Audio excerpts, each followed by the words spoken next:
सोचिए जरा, आप फोन स्क्रॉल कर रहे हो, इलेक्शन सीजन का नॉइज ऑलरेडी बज चुका है और अचानक एक हेडलाइन सामने आती है जो चौंका देती है, क्योंकि मुद्दा वापस से उठा है इलेक्ट्रॉनिक वोटिंग मशीन को लेकर। कांग्रेस लीडर राहुल गांधी ईवीएम्स के खिलाफ वापस से नारे लगाते हुए दिखे हैं, जिसके बारे में एक समय सुप्रीम कोर्ट भी काफी हीटेड था। पर वही ट्विस्ट आया है, क्योंकि कांग्रेस गवर्नमेंट ऑफ कर्नाटका ने ही कुछ ऐसा किया है जो शायद राहुल गांधी को ही कॉन्ट्राडिक्ट कर दे, और यहीं से स्टोरी इंटरेस्टिंग हो जाती है। तो ईवीएम्स पर क्या लेटेस्ट अपडेट आई है और इसको लेकर सुप्रीम कोर्ट ने भी क्या कहा है, चलिए आज के इस वीडियो में देखते हैं। अब कर्नाटका के सिद्धारमैया लेड कांग्रेस गवर्नमेंट ने एक स्टेट वाइड सर्वे रिलीज किया और इस सर्वे के फाइंडिंग्स ने पॉलिटिकल कॉरिडोर्स के साथ साथ लीगल कॉरिडोर्स में हलचल मचा दी है। सर्वे के अकॉर्डिंग मेजॉरिटी सिटीजन्स बिलीव करते हैं कि elections in India are free and fair और ईवीएम्स पर लोगों का ट्रस्ट बढ़ रहा है। ये वही ईवीएम्स है जिनको लेकर राहुल गांधी काफी टाइम से एलिगेशन लगा रहे थे, वोट चोरी, EVM manipulation, election commission is biased. अब जब उनकी ही पार्टी की सरकार का डेटा आकर ये कह रहा है कि लोग सिस्टम पर भरोसा करते हैं, तो सिचुएशन थोड़ी अनकंफर्टेबल हो जाती है। अब थोड़ा अगर पीछे चलेंगे तो पिछले साल सितंबर में राहुल गांधी ने ईसीआई पर सीरियस एलिगेशंस लगाए थे। उनका कहना था कि 2023 कर्नाटका इलेक्शन से पहले अपोजिशन सपोर्टर्स के नाम वोटर लिस्ट से मास डिलीट किए जा रहे हैं। क्लेम भी था कि there was evidence of vote deletion attempts, और कांग्रेस ने इस नैरेटिव को एक बड़े वोट चोरी कैंपेन का शेप दे दिया था। और अब आयरनी देखिए कि इसी कर्नाटका की कांग्रेस गवर्नमेंट का सर्वे कह रहा है कि लोग तो इलेक्शंस को फेयर मानते हैं और ईवीएम्स को ट्रस्टवर्दी समझते हैं। अब इस सर्वे कोई छोटा मोटा पोल नहीं था, सर्वे कमीशन किया गया था by chief electoral officer V Anbu Kumar. Coverage proper था। 5100 respondents across 102 assembly constituencies spread across Bengaluru, Belagavi, Kalaburagi और मैसूरू डिविजन्स। अब सर्वे पब्लिश किया गया Karnataka monitoring and evaluation authority ने, जो department of planning, programme monitoring and statistics के अंदर काम करती है। तो ये purely official government backed exercise थी। सर्वे के according 84.55% of the respondents believed that elections in India were conducted freely and Fairlie. और सिर्फ इतना ही नहीं, 83.61% citizens believe that EVMs were trustworthy। ये कोई बॉर्डरलाइन मेजॉरिटी नहीं है, ये ओवरवेलमिंग कॉन्फिडेंस है। पिछले साल से अगर कंपेयर करें तो पिक्चर और क्लियर हो जाती है। 2023 में ईवीएम्स पर ट्रस्ट 77.9% था, जो बढ़कर 83.61% हो गया है। मतलब टाइम के साथ लोगों का भरोसा कम नहीं हुआ है, बल्कि और स्ट्रांग हुआ है। और इस पूरी डिबेट में सुप्रीम कोर्ट का रोल भी काफी इंपॉर्टेंट है। अप्रैल 26, 2024 को सुप्रीम कोर्ट की bench of justice Sanjiv Khanna and Dipankar Datta ने इलेक्ट्रॉनिक वोटिंग मशीन को अपहोल्ड किया और पेपर बैलेट्स रिवाइव करने की प्ली को रिजेक्ट कर दिया था। कोर्ट ने क्लियर वर्ड्स में कहा था कि that blind distrust of an institution और a system breeds unwarranted scepticism and impedes progress. मतलब डाउट और क्वेश्चंस डेमोक्रेटिक प्रोसेस का पार्ट हो सकते हैं, लेकिन बिना एविडेंस के हर चीज को रिग्ड बोलना सिस्टम के लिए हार्मफुल है। अब कोर्ट ने वीवीपीएटी रिलेटेड डिमांड्स पर भी क्लैरिटी दी। पिटिशनर्स की तरफ से एडवोकेट प्रशांत भूषण मौजूद थे, जिन्होंने सजेस्ट किया था कि वोटर्स को पेपर स्लिप्स हाथ में लेने दिया जाए और फिर बैलेट बॉक्स में डालने का ऑप्शन मिले। कोर्ट ने सजेशन को भी रिजेक्ट कर दिया था।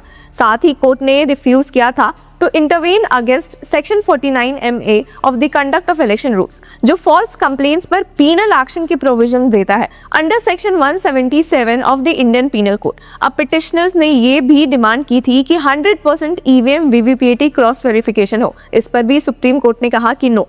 कोर्ट ने नोट किया कि currently 5% EVM VVPAT counts are randomly verified in any given assembly constituency, जो पहले सिर्फ 1% हुआ करता था। और ये भी हाईलाइट किया गया कि अब तक there was not a single instance of mismatch. अब according to the election commission 41,629 instances of random verification हो चुकी है और over 4 crore VVPAT paper slips match की जा चुकी थी। इलेक्शन कमीशन की ओर से सीनियर एडवोकेट मनिंदर सिंह ने कोर्ट के सामने प्रैक्टिकल डिफिकल्टीज भी एक्सप्लेन किया था। ईसीआई ने अपने एफिडेविट में बताया भी था कि on an average 1000 VVPAT slips are required to be counted per polling station. Slips का साइज छोटा है, पेपर स्टिकी होता है और मैनुअल काउंटिंग एक स्लो और क्यूबरसम प्रोसेस है। ईसीआई ने यह भी कहा था कि काउंटिंग सेंटर्स का एनवायरनमेंट ऑलरेडी चार्ज्ड होता है और counting personnel are under tremendous mental pressure, जो काउंटिंग स्पीड को अफेक्ट करता है। कोर्ट ने सिर्फ रिजेक्ट ही नहीं किया, बल्कि कुछ कंस्ट्रक्टिव सजेशंस भी दिए थे। जैसे ईसीआई को सजेस्ट किया गया to explore the possibility of devising an electronic machine to count the VVPAT paper slips. Court ने पॉलिटिकल पार्टीज के लिए यूनिक बार कोड्स के साथ सिंबल आइडेंटिफाई करने का आइडिया भी सजेस्ट किया।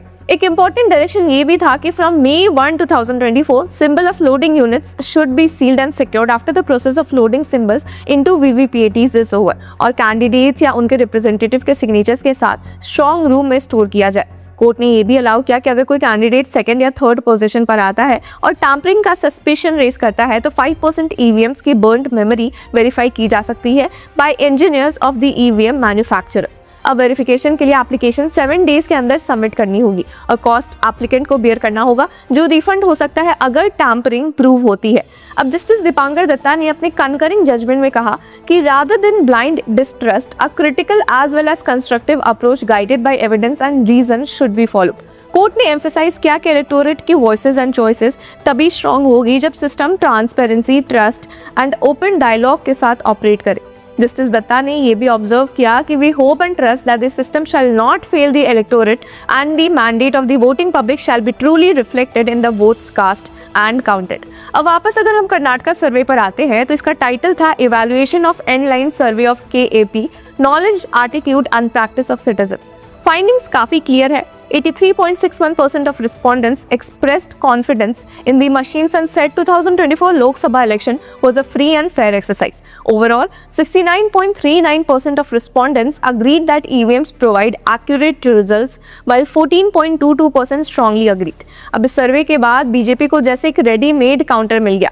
बीजेपी स्पोक्सपर्सन शहजाद पूनावाला ने न्यूज 18 से बात करते हुए कहा कि Congress government in Karnataka had delivered a tight slap to the lies spread by Gandhi. उन्होंने राहुल गांधी को लीडर ऑफ प्रोपेगेंडा भी कहा।